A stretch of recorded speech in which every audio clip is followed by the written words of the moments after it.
कला सिर्फ देखी नहीं जाती, कला महसूस की जाती है। और जब रंगमंच पर इतिहास, संघर्ष और कला एक साथ उतरते हैं तो जन्म लेती है एक ऐसी कहानी जो दिल में बस जाती है। संस्कार भारती द्वारा आयोजित रंग संस्कार महोत्सव तृतीय वर्ष के इस विशेष आयोजन में आज हम आपके सामने लेकर आए राजा रवि वर्मा, एक अनकही लड़ाई। एक ऐसे कलाकार की कहानी जिसने कैनवास पर सिर्फ तस्वीरें नहीं बनाई बल्कि अपने रंगों से पूरा युग रच दिया।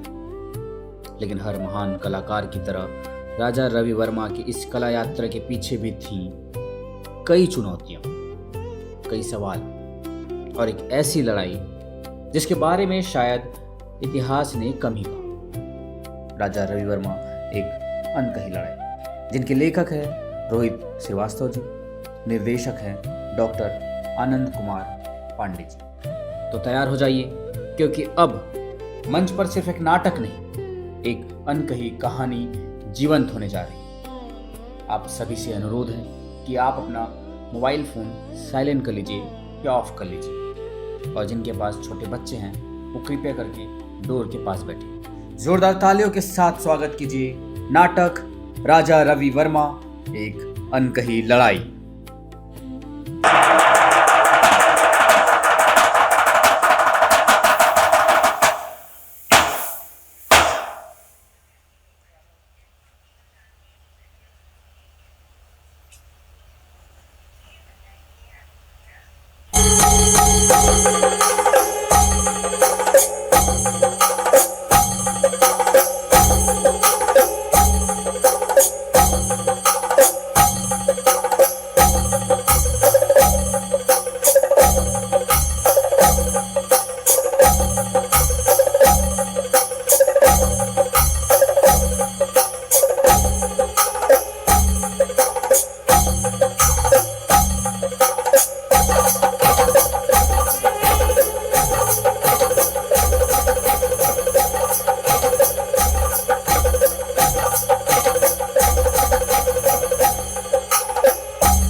रवि,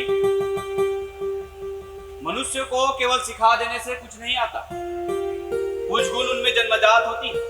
हाँ, मैं तुम्हें रंग बनाना सिखाऊंगा, पत्तों से, फूलों से और जड़ों से, और अनेक प्रकार की मिट्टी से अनेकों प्रकार के रंग। और उससे ज्यादा जरूरी चीज, एक कलाकार को लिए अपने लिए स्वयं रंग खोजना। उसके लिए आंखों की नहीं बल्कि जरूरत होती है अंतर्दृष्टि की। आंखें तो केवल देखती है और समझती है उसकी अंतर्दृष्टि। रवि, मैंने तुम्हारे जीवन के लिए कुछ कठिन शर्तें रखी हैं। अगर तुम उसे मानोगे तो एक दिन एक महान कलाकार बनोगे। पहला, कि अब तुम दीवारों पर कोयले से लकीर नहीं खींचोगे, और दूसरा, पाठशाला में नियमित वेदों का अध्ययन करोगे, और तीसरा, नित्यशाला में सिखाए गए पाठों का निरंतर अभ्यास करना। मामा श्री, आपके द्वारा सिखाए गए सारे शर्त मुझे स्वीकार्य हैं। देखना, मैं कठिन परिश्रम करूंगा और एक दिन एक सफल कलाकार बनूंगा। तो भांजे, चले? चल।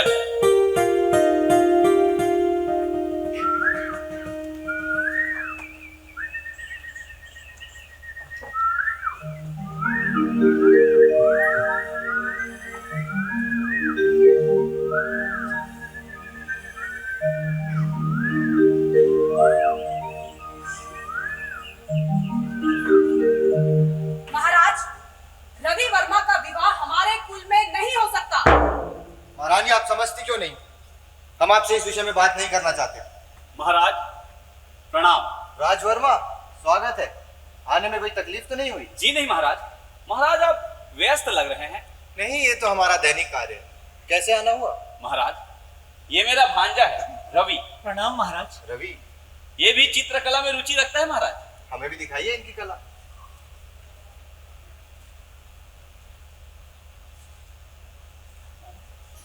बहुत खूब, अति सुंदर। ये तो काफी उम्दा कलाकार मालूम पड़ते हैं। राजवर्मा जी। हमें आपसे एकांत में कुछ बात करना है। दीवान जी। राजवर्मा, हमारी कुल की स्त्रियों को रवि वर्मा पसंद नहीं, इसलिए उनका विवाह हमारे कुल में नहीं हो सकता। लेकिन इससे अतिरिक्त आप हमसे जो भी सहायता चाहते हैं आप हमें अवश्य बताएं। हम आपको निराश नहीं करेंगे। महाराज आप कला के पारखी हैं, चित्रकला के ज्ञाता हैं। महाराज आप तो देख ही लिए होंगे उसकी कला को। महाराज मैं चाहता हूं कि आपके यहाँ जो योग्य गुरु है उनके सानिध्य में रह के वो अपनी चित्रकला को और निखार सके। महाराज मैं तो एक साधारण चित्रकार हूं, मुझे जो आता था मैंने उसे सिखा दिया। अब केवल आपकी कृपा है महाराज। आप निश्चिंत रहे राजवर्मा, आपका भांजा अब हमारे संरक्षण में। हमारे राज्य में रंगशाला है, राज चित्रकार है और कई कलाकार आते रहते हैं। हमारे ग्रंथालय में ऐसी कई किताबें हैं जिनसे रवि को बहुत कुछ सीखने मिलेगा। आप निश्चिंत रहें, हम रवि के रुकने की व्यवस्था करें। सब आपकी कृपा है महाराज।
नहीं, रवि वर्मा, तुमसे चित्रकारी नहीं होगी। ना तो रंगों का संयोजन है और ना ही तुलिका की मजबूत पकड़। तुमसे चित्रकारी नहीं होगी। वाह, अद्भुत, अकल्पनीय, बहुत सुंदर, बहुत सुंदर, बहुत सुंदर।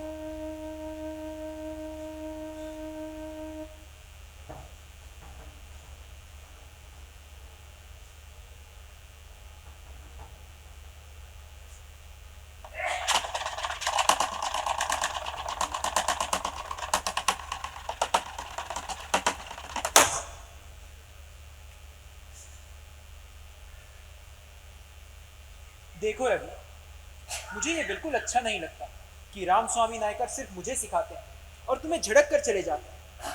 मगर कोई बात नहीं, मुझे तुम्हारा स्वभाव और तुम्हारे चित्र दोनों बड़े प्रभावित करते हैं। क्यों ना हम ऐसा करें कि जो भी अब तक मैंने सीखा है वो मैं तुम्हें सिखाऊं। इस प्रकार हम दोनों साथ साथ आगे बढ़ सकते हैं मित्र। ये तो बहुत ही उत्तम होगा मित्र। आओ।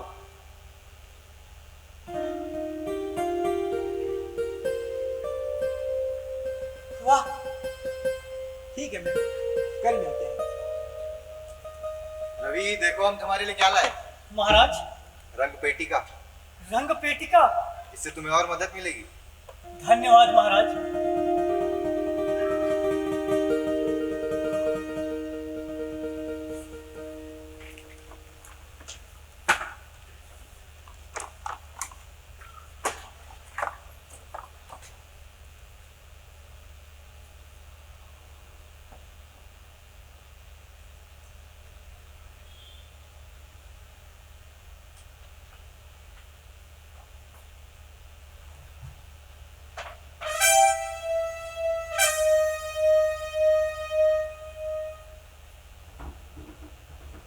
मिस्टर थियोडोर, स्वागत है। प्रणाम महाराज। हमें ये जानकर खुशी हुई कि आप स्वयं हमारे महल के लिए चित्र बनाएंगे। हमें भी खुशी हुई महाराज। इससे हमारे महल में 4 चांद लग जाएगा। एक आग्रह था मिस्टर थियोडोर आपसे। आग्रह? आग्रह नहीं महाराज, आप तो आदेश कीजिए। रवि, इनसे मिलिए। ये है हमारे राज्य के उभरते कलाकार। हम चाहते हैं कि आप इन्हें भी चित्र बनाना सिखाएं। क्षमा चाहूंगा महाराज, किंतु मैं अपनी कला किसी और को नहीं सिखा सकता। हम समझ सकते हैं कि कोई कलाकार इस बालक को क्यों सिखाएगा, लेकिन आप एक बालक से डर गए। ऐसी बात नहीं है महाराज। तो ठीक है, आप इन्हें मत सिखाइए, लेकिन जब आप चित्र बना रहे हो तब तो ये आपके समीप बैठ सकता है। किंतु महाराज, चित्र बनाते समय एकाग्रता की जरूरत होती है, और किसी के पास होने से हम एकाग्र नहीं हो पाते, इसीलिए क्षमा चाहेंगे महाराज। तो आप भी हमें क्षमा करें, हम आपसे चित्र नहीं बनवा सकते। अरे महाराज, मैंने ऐसा कब कहा कि ये वहां ना बैठे। मैं तो केवल इतना कह रहा हूं कि जब मैं चित्र बनाया करूं तब ये बालक दूर बैठकर देख लिया करें। तो ठीक है, आप अपना कार्य प्रारंभ करें। जी महाराज।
ये किस मायाजाल में फंस गए आप मिस्टर थियोडोर? मैं समझा नहीं महाराज। जिस चित्र को आप उत्तम समझ रहे हैं, रवि तो उस तरफ देख भी नहीं रहा। क्षमा करिए महाराज, लेकिन आप कहना क्या चाहते हैं? रवि अब रंगों का संयोजन सीख चुका है। एक रंग से दूसरा, दूसरे से तीसरा। रवि अब अपने खुद के रंगों की दुनिया बना रहा है। महाराज, आज से ये बालक यहाँ नहीं आ सकता। हमें भी यही लगता है। रवि आपसे जो सीख सकता था वो सीख चुका है। चलो रवि, हमें बहुत दूर जाना है।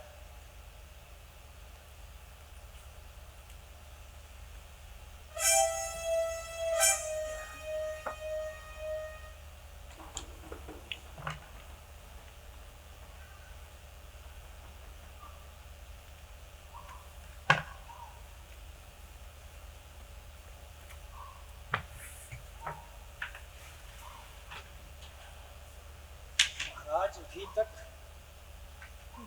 प्रतीक्षा में थी। महाराज भूल तो नहीं गए? प्रणाम महाराज। हमने आने में देर तो नहीं कर दी रवि? जी नहीं महाराज। महाराज खड़े हो जाइए। महाराज चरण आगे की ओर और सीना बाहर की ओर। महाराज, क्या आपकी दृष्टि दूर आकाश की ओर हो सकती है? आज हमें महाराज से ज्यादा कठपुतली जैसा महसूस हो रहा है रवि। क्षमा करें महाराज, पर यदि चित्रकला बनाते वक्त कोई भी गड़बड़ी हुई तो अपराध तो केवल कलाकार का ही माना जाएगा।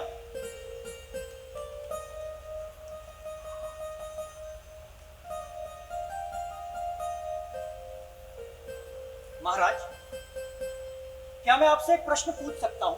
हाँ पूछो रवि। मैं इतने वर्षों से चित्र बनाता आ रहा हूं, मैंने मानवों के चेहरे ही नहीं, उनके मनोभावों को भी पढ़ा है। परंतु आज मैं दुविधा में हूं दुविधा? कैसी दुविधा? कि मुझे एक चित्रकार के रूप में आगे बढ़ना चाहिए या नहीं। आज हम मॉडल है तुम्हारे पथ प्रदर्शक। महाराज, ये सारी दृष्टि मैंने आप ही के सानिध्य में प्राप्त की, तो मैं अपने प्रश्नों के उत्तर और किससे मांगू? रवि, तुम्हें अवश्य कलाकार बनना चाहिए, लेकिन इसे केवल काम समझकर मत करना। ये उससे कई अधिक है। संसार जो देख नहीं पाता है उसे कलाकार देखता है, और तुम्हारी आंखें मनुष्य के बाहरी आवरण के साथ साथ उसके आंतरिक मन को भी पढ़ सकती है। तुम्हें अवश्य कलाकार बनना चाहिए।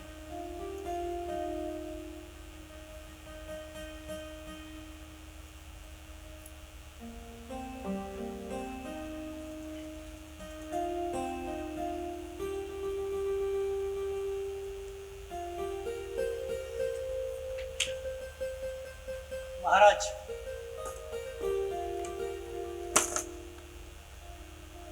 बहुत खूब रवि, तुमने तो मुझे ज्यादा ही सुंदर बना दिया। बहुत खूब।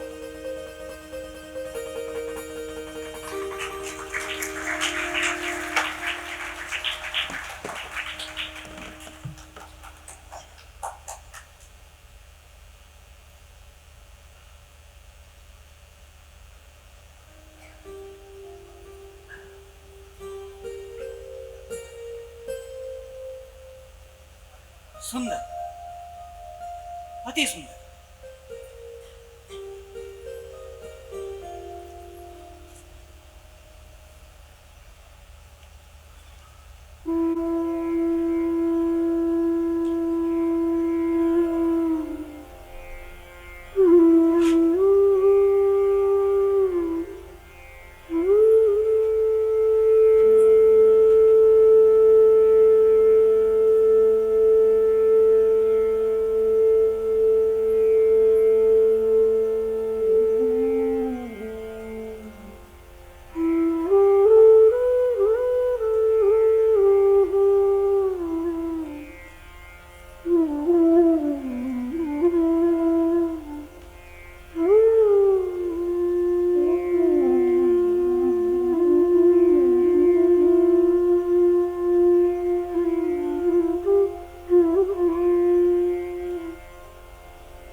सुगंधा, आओ बैठो।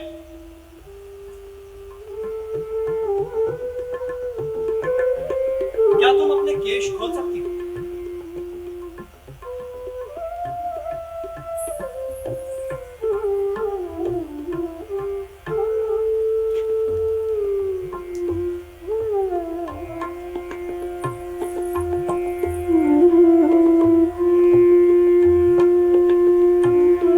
सुगंधा,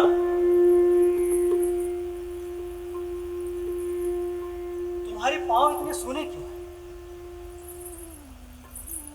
मुझे अपने पैरों में आभूषण पहनना अच्छा नहीं लगता। परंतु आभूषण से स्त्री का सौंदर्य और बढ़ जाता है। वो आकर्षण ही कैसा जो आभूषण से बने। मुझे सादगी ही अच्छी लगती है।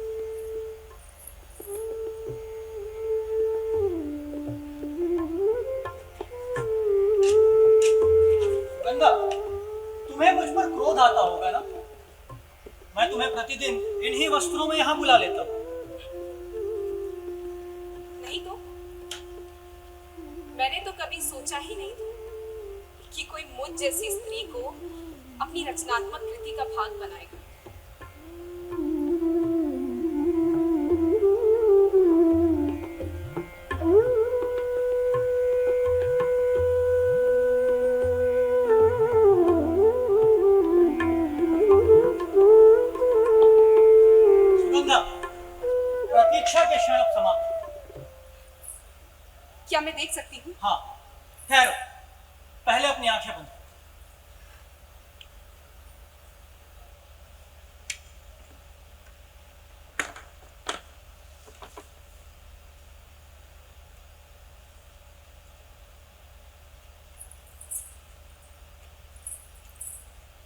सुगंधा, धीरे धीरे अपनी आंखें खोलो।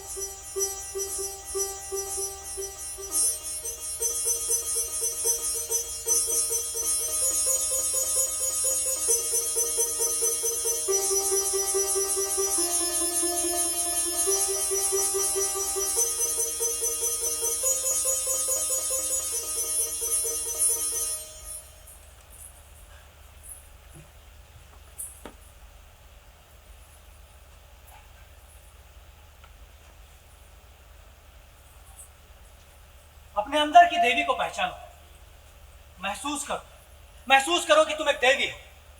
देवी? कैसी देवी? मैं तो एक साधारण स्त्री हूँ।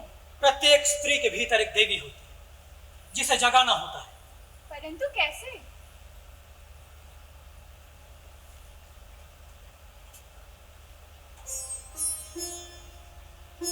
बैठो।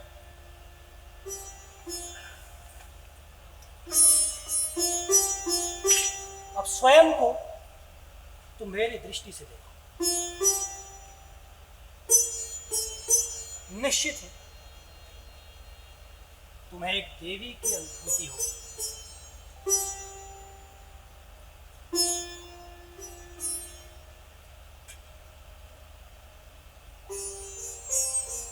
हे देवी, तुम्हें नमन।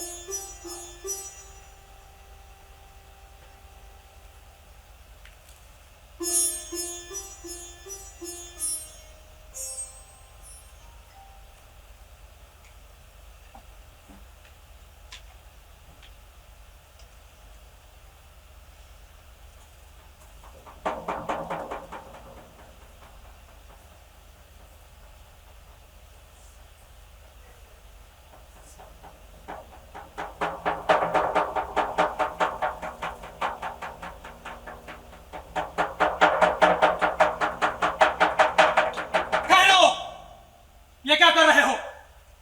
इंसानों का चित्र बनाना आसान था। राजा, रानी, सैनिक, जनता सबने तुम्हें माफ किया, मगर ये देवी है। देवी है? क्या इसलिए मेरे हाथ कांप रहे हैं? अगर हाथ कांपना डर हुआ तो कल को इसे अपमान कहा गया, अपराध कहा गया तो? परंतु मैं किसी का अपमान नहीं करना चाहता, मैं तो केवल सच बनाना चाहता हूं। सच? किसका सच? तुम्हारा। समाज तुम्हारा सच नहीं जानना चाहता। वो तुमसे पूछेगा कि तुम्हें अधिकार किसने दिया।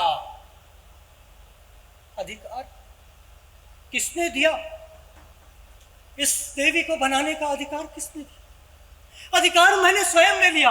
अगर नहीं लेता तो क्या कला को यूं ही बंधनों में जकड़ा हुआ छोड़ देता?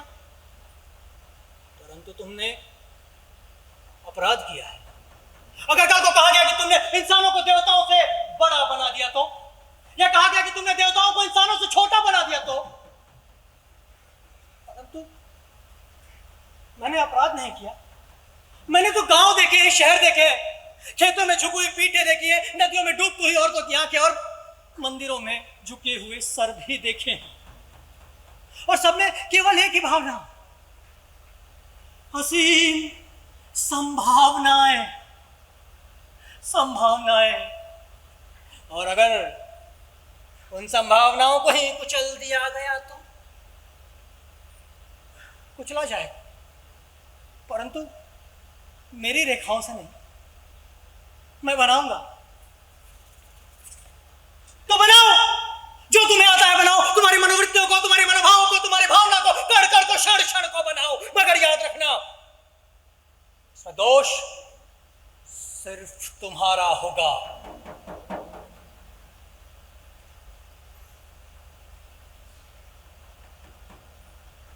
परंतु मैं बनाऊंगा, मैं बनाऊंगा।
सुंदर।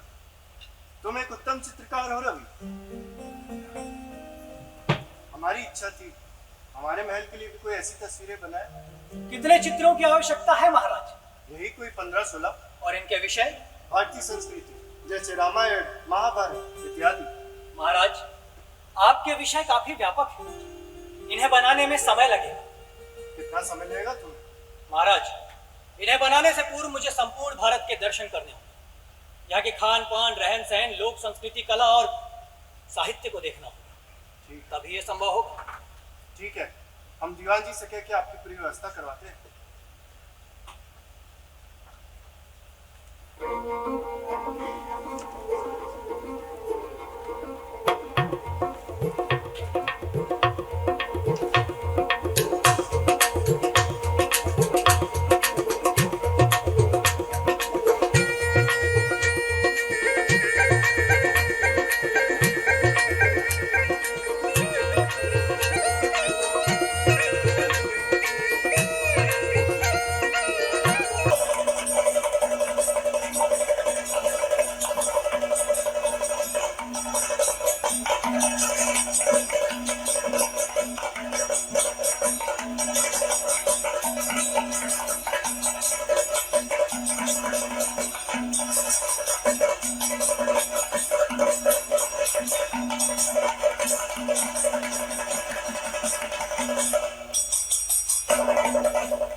तुम्हें शत शत नमन। अपने संपूर्ण भारत यात्रा के पश्चात हमें स्वयं के भीतर असीम और नवीन ऊर्जा का अनुभव हो रहा है। निश्चित ही महाराज द्वारा सुझाए गए विषयों पर चित्र बनाने का समय आ गया। अब हमें और विलंब नहीं करना चाहिए।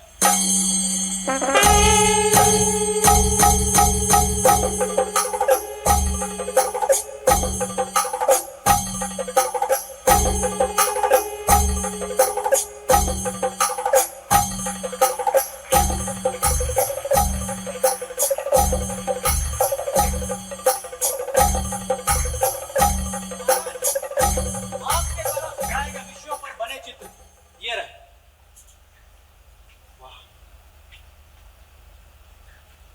बहुत सुंदर।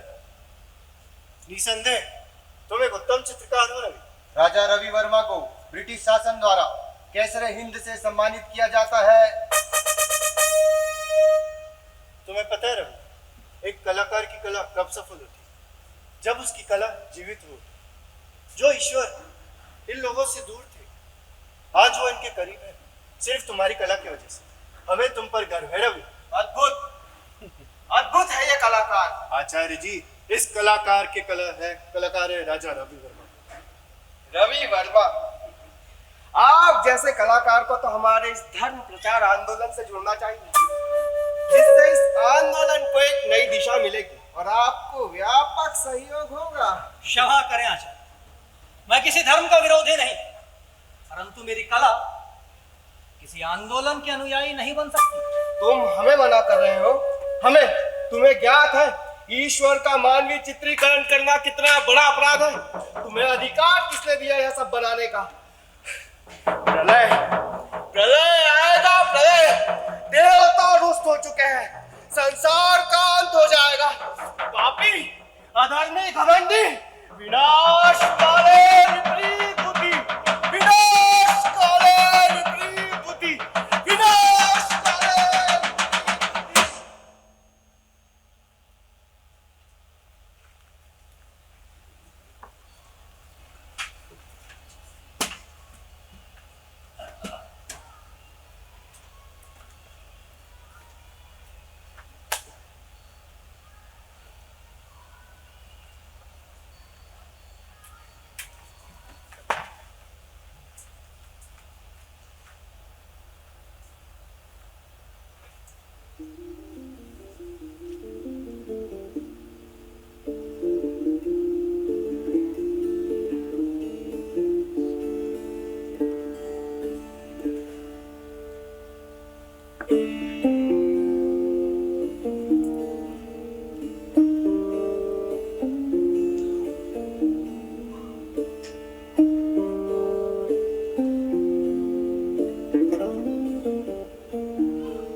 स्वागत है। कैसे आना हुआ? रामायण, महाभारत, वेदों पर आधारित चित्र जो काफी चर्चे पर है। द्रौपदी सीता स्वयंवर जटायु वध बड़े अच्छे बन पड़े। आपका धन्यवाद। हाँ, उन कलाकृतियों की समाज में स्वीकारिता भी है। आप कहना क्या चाहते हैं? आप साफ तो समझ गए होंगे ना, मैं अकेला नहीं होता कुछ कहने वाला, मेरे साथ पूरा समाज है और हम समाज का प्रतिनिधित्व करते हैं। मैं मानता हूँ आप बहुत बड़े कलाकार हैं रवि।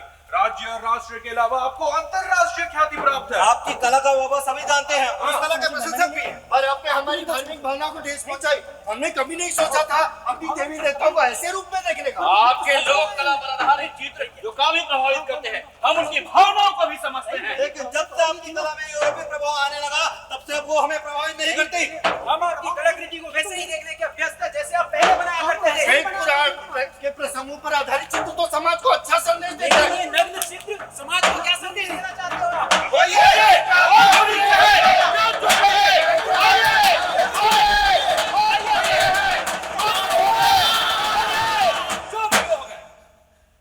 ठीक है, अब हम अपना करेंगे, हम अपना काम करेंगे।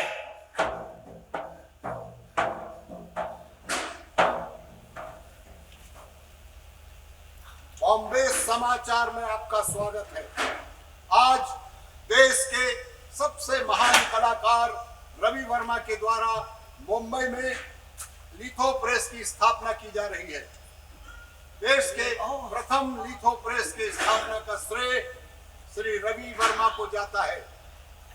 यह देश का सबसे पहला लिथो ऑटोमेटिक प्रेस की स्थापना की गई। समाचार समाप्त हुए। धन्यवाद।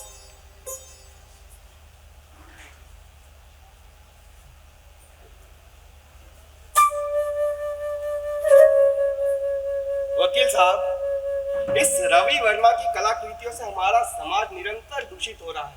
मैं चाहता हूं कि आप जल्द से जल्द उनका प्रेस बंद करा दें।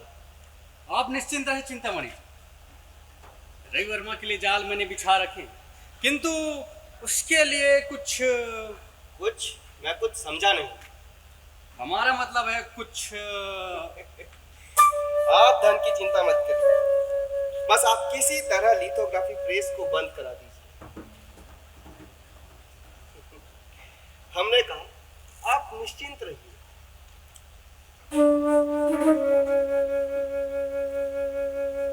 अब आप भी चिंता छोड़ दीजिए रवि वर्मा की, उसे तो हम देख लेंगे। आप जा सकते।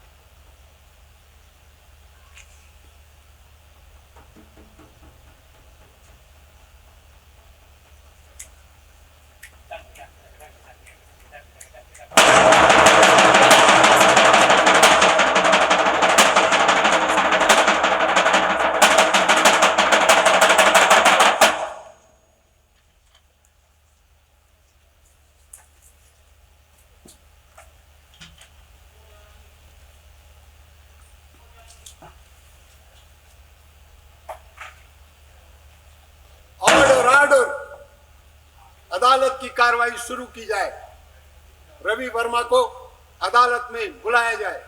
रवि वर्मा अदालत में हाजिर हो।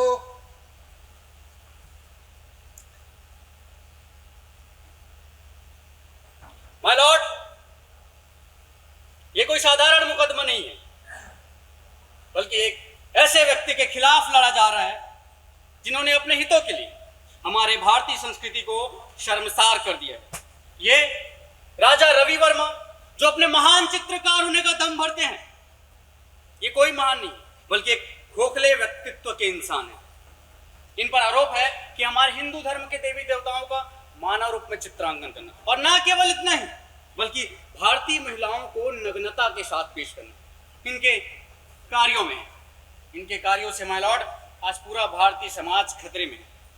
इन्होंने केवल कुछ धनार्जन के लिए आज हमारे पवित्र देवी देवताओं को लोगों के घरों में साबुन की टिकिया में, माचिस की डिबिया में और तो और माय लॉर्ड कैलेंडर तक में छाप दिए है। सच बात तो यह है माय लॉर्ड कि ये एक चरित्रहीन और असंवेदनशील व्यक्ति है।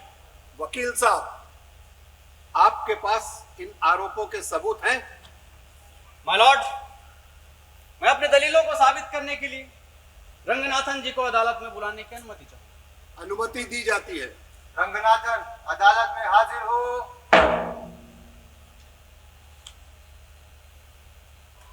रंगनाथन जी, आप अदालत को बताइए कि आपने रवि वर्मा के घर में क्या देखा। साहब, हम तो मालिक के यहाँ काम करते हैं। हमने यही देखा है कि मालिक के घर रोज नई नई स्त्रियाँ आया करती नई नई स्त्रियां, और क्या करते हैं रवि वर्मा। जी, मालिक उनके चित्र बनाते हैं। चित्र बनाते हैं, कैसी चित्र। जी, नग्न चित्र माय लॉर्ड, रवि वर्मा महिलाओं के नग्न चित्र बनाते हैं। रंगनाथन जी, आपको कभी लगा नहीं कि इसके इन कार्यों से समाज पर बुरा प्रभाव पड़ेगा। रंगनाथन जी बोलिए। रंगनाथन जी चुप क्यों है, बोलिए। ठीक, आप जा सकते हैं। माय लॉर्ड, अब मैं अपने अगले गवाह मोहन श्री जी को अदालत में बुलाने की अनुमति चाहूंगा। अनुमति दी जाती है। मोहन श्री अदालत में हाजिर हो। मोहन सिंह, आप एक कुशल चित्रकार हैं, आपको कला की परख है। इनके द्वारा बनाए गए चित्रों के बारे में आपकी क्या राय है। माय लॉर्ड, कला केवल मनोरंजन का साधन नहीं अपितु राष्ट्र निर्माण का कार्य भी करता है। राजा रवि वर्मा द्वारा बनाए गए चित्र में आज भी पाश्चात्य की झलक दिखाई देती है, इसलिए इसे अभी भारत में लाना असंभव है माय लॉर्ड। अर्थात इनके द्वारा बनाए गए चित्र समाज को दिखाने लगे। जी, तो क्या ये कह सकते हैं कि इनके चित्रों में अश्लीलता दिखाई देती है। जी, कह सकते हैं। धन्यवाद मोहन सिंह। माय लॉर्ड, अब मैं रवि वर्मा के भाई राजा वर्मा को अदालत में बुलाने की अनुमति चाहूंगा। अनुमति दी जाती है। राजा वर्मा अदालत में हाजिर हो। राजा वर्मा, ये चित्र आपने बनाया? नहीं, भैया ने बनाया। भैया ने बनाया, तो आपने कभी रोका नहीं? क्या मतलब? मतलब ये अश्लील चित्र बनाने से? अश्लील नहीं है चित्र। तो क्या है ये चित्र? जिस चित्र में एक नारी अर्धनग्न रूप में है या जिसमें कामुकता दिखाई दे रही है, वो अश्लील नहीं है। सच बात तो यह है राजा वर्मा जी कि आप एक अनैतिक इंसान हैं, और आप ही नहीं बल्कि आपका पूरा परिवार इन कर्मों से घिरा हुआ है। वकील साहब, आप अपनी सीमा का उल्लंघन ना करें। इस अदालत में किसी को भी व्यक्तिगत टिप्पणी की अनुमति नहीं है। कार्रवाई आगे बढ़ाई जाए। क्षमा चाहता हूं महोदय। चित्र बनाना कला है, लेकिन चित्र बदल देना इतिहास है। रवि वर्मा ने इतिहास बदला। वर्तमान भले ही से न स्वीकारे, मगर निकट भविष्य जरूर जान जाएगा। रवि वर्मा एक महान चित्रकार था, महान चित्रकार है और महान चित्रकार रहेगा। माय लॉर्ड, अब मैं अपने अंतिम गवाह आचार्य चिंतामणि जी को बुलाने की अनुमति चाहूंगा। अनुमति दी जाती है। चिंतामणि अदालत में हाजिर हो।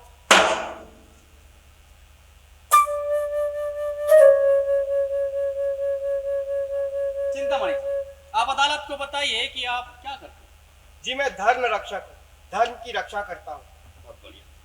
चिंतामणि जी, आपने ये याचिका डाली है जिसके आधार पर ये लड़ाई लड़ी जा रही है, जो भविष्य तय करेगा न केवल रवि वर्मा का बल्कि पूरे भारतीय समाज का। जी चिंतामणि जी, आपको ऐसा कब लगा कि इनके द्वारा बनाया गया चित्र समाज के लिए खतरा है? महोदय, जब संसार की रचना करने वाले को कोई अपने स्वार्थ के लिए बाजार में बेचने लग जाए तो खतरा क्यों नहीं होगा। जब समाज में हमारी माता बहनों को नग्न अवस्था में चित्रित किया जाएगा तो खतरा क्यों नहीं होगा। महोदय, जिस दिन मैंने पहली बार लक्ष्मी को एक स्त्री के रूप में घर की दीवार पर टंगा देखा और सरस्वती वीणा के साथ कैलेंडर में छपकर बिकती हुई दिखाई दी, मुझे उसी दिन समझ में आ गया था कि यह चित्र पूजा के लिए नहीं बल्कि उपयोग के लिए बनाया जा रहा है। और मेरा सबसे बड़ा सवाल तो इनसे यह है कि इन्हें अधिकार किसने दिया हमारे देवी देवताओं को चित्रित करने का। ये नीच मानसिकता का व्यक्ति है जो अपने कला के अहंकार में यह भूल गया है कि जो चीज हर जगह उपलब्ध हो जाए वह पूजनीय नहीं रहती बल्कि उपयोग का साधन बन जाती है। और मैं तो कहता हूं मालॉर्ड कि ऐसी प्रतिभाओं को स्वतंत्रता नहीं दी जानी चाहिए। अगर इन पर अभी लगाम नहीं लगाई गई तो ये अपनी मनमानी करने लगेंगे।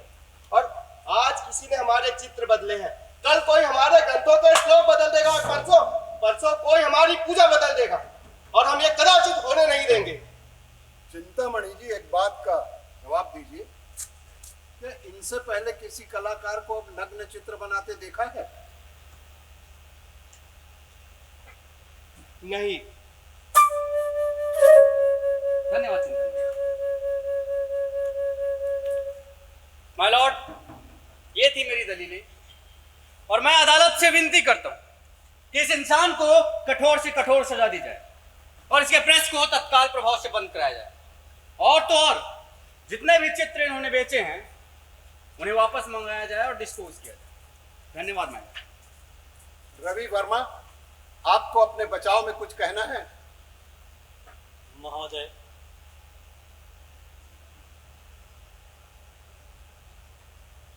मुझे अपने बचाव में कुछ नहीं कहना। जला दो, आग लगा दो।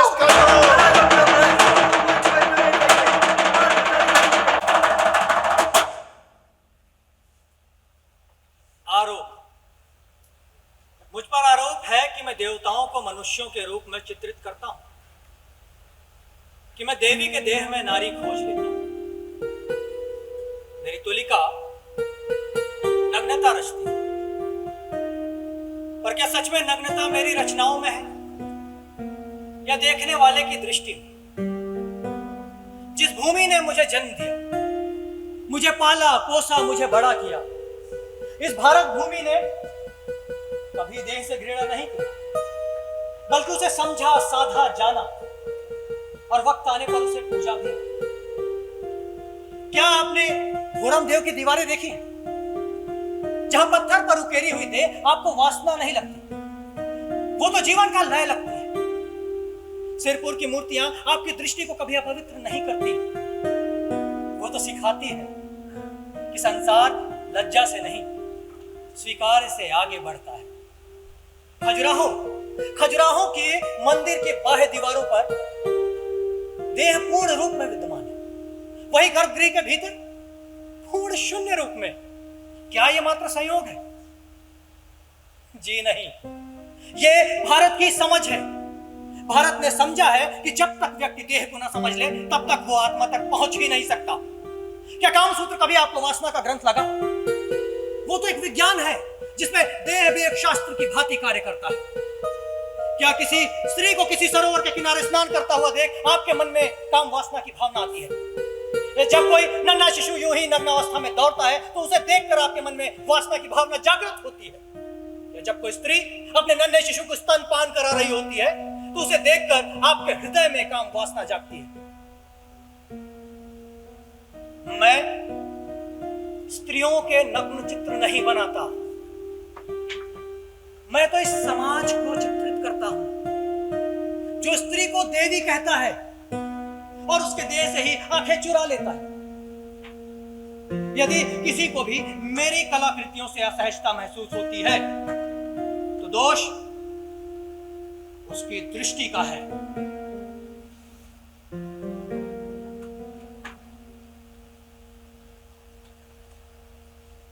आप सभी को मैं बताना चाहूंगा कि रवि वर्मा ने देश के अलग अलग क्षेत्रों में कला और साहित्य को जानने के लिए भ्रमण किया और ऐसे समय में भ्रमण किया कि जब देश में यातायात के साधन बहुत ही सीमित थे।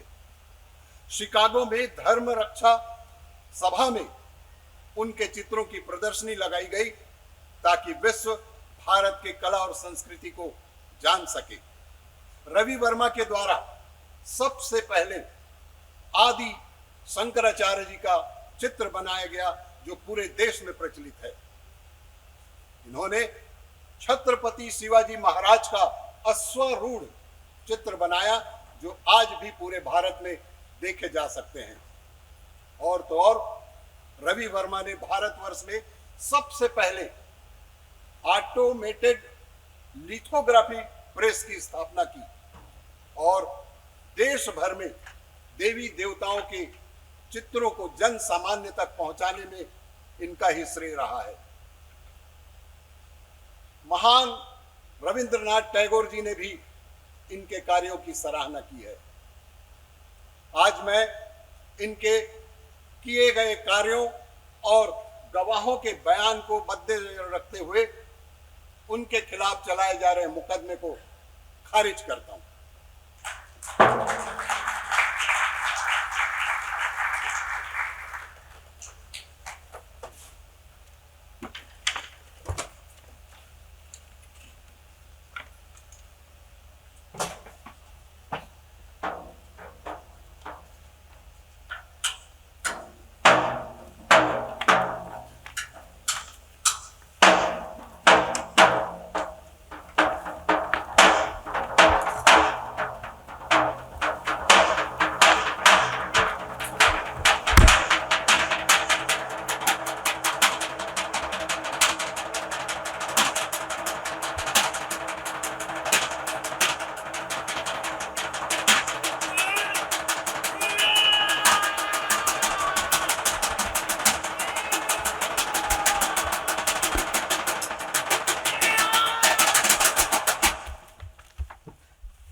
रंग संस्कार महोत्सव की अंतिम प्रस्तुति राजा रवि वर्मा एक अनकही लड़ाई सिर्फ एक प्रस्तुति नहीं थी, बल्कि कला, संघर्ष और संवेदनाओं की यात्रा रही है। तो एक बार हमारे सभी कलाकारों के लिए जोरदार तालियां हो जाए।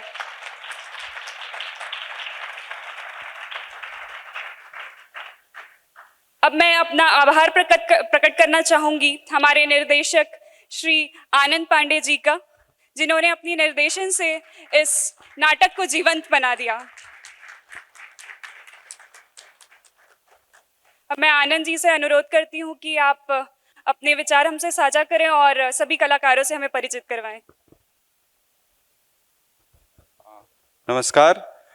सबसे पहले तो मैं आप सभी प्रेक्षकों का धन्यवाद करूंगा कि इतने समय तक आप बैठकर यहाँ पर हमारे नाटक को देखा, तो आप सभी का बहुत बहुत धन्यवाद।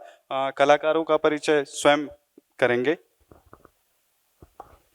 नमस्कार, मेरा नाम ठावेंद्र रजक है। मेरी भूमिका थी थियोडोर जैनसन और वकील। Thank you. नमस्कार, मेरा नाम देवांशु महानंद है। नमस्कार, मेरा नाम सोमनाथ साहू है। नमस्कार, मेरा नाम चंदन है। माँ सरस्वती को प्रणाम, मैं चंद्रमोहन द्विवेदी। नमस्कार, मेरा नाम साक्षी है। नमस्कार, मैं आमोद श्रीवास्तव। नमस्कार, मेरा नाम एल्बर्ट श्रीवास्तव। आप सभी को मेरा नमस्कार। मेरा नाम दिव्या राई है। नमस्कार, मेरा नाम अनमोल पमनानी है, पात्र बरोड़ा महाराज और राजा वर्मा। नमस्कार, मैं मनमोहन। नमस्कार, मेरा नाम विकास गायकवाड़ है, मैं म्यूजिक में था।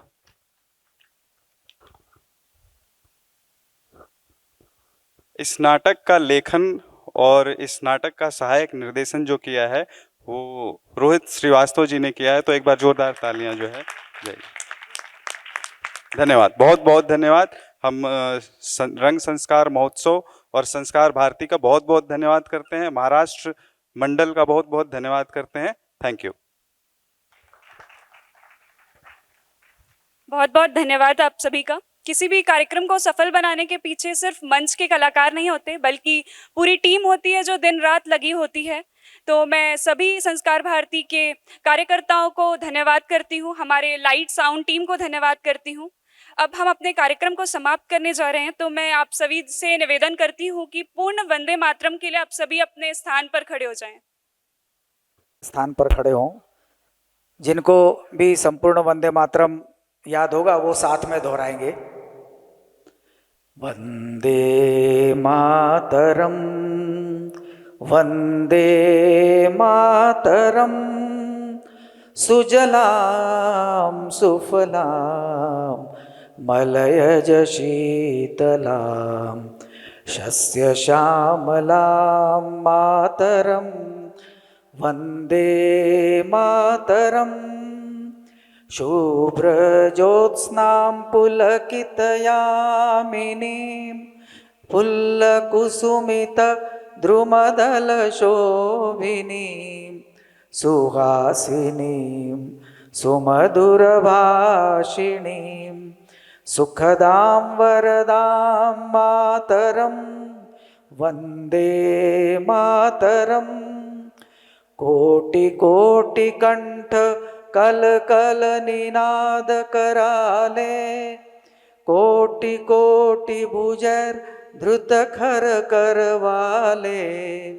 अबला के नो माए तो बोले, बहुबल धारिणीं नमामि तारिणीं रिपुदल वारिणीं मातरं, वन्दे मातरं।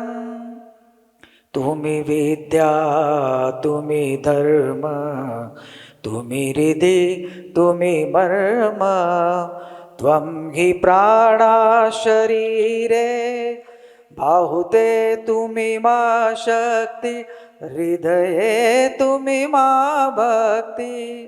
तोमरुई प्रतिमा गढ़ी मंदिरे मंदिरे, वंदे मातरम।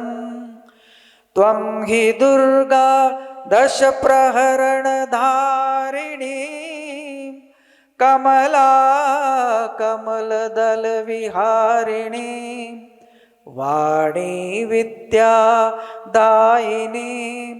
नमामि त्वां नमामि कमलाम् अमलाम् अतुलां सुजलां सुफलां मातरं, वन्दे मातरं।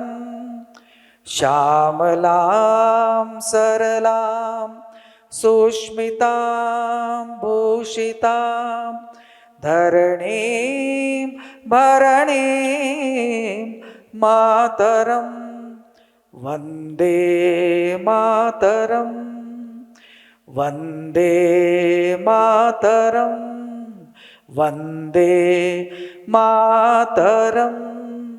भारत माता की। आदरणीय अनुज जी से अनुरोध है कि कलाकारों के साथ एक फोटो आपका। अध्यक्ष महोदय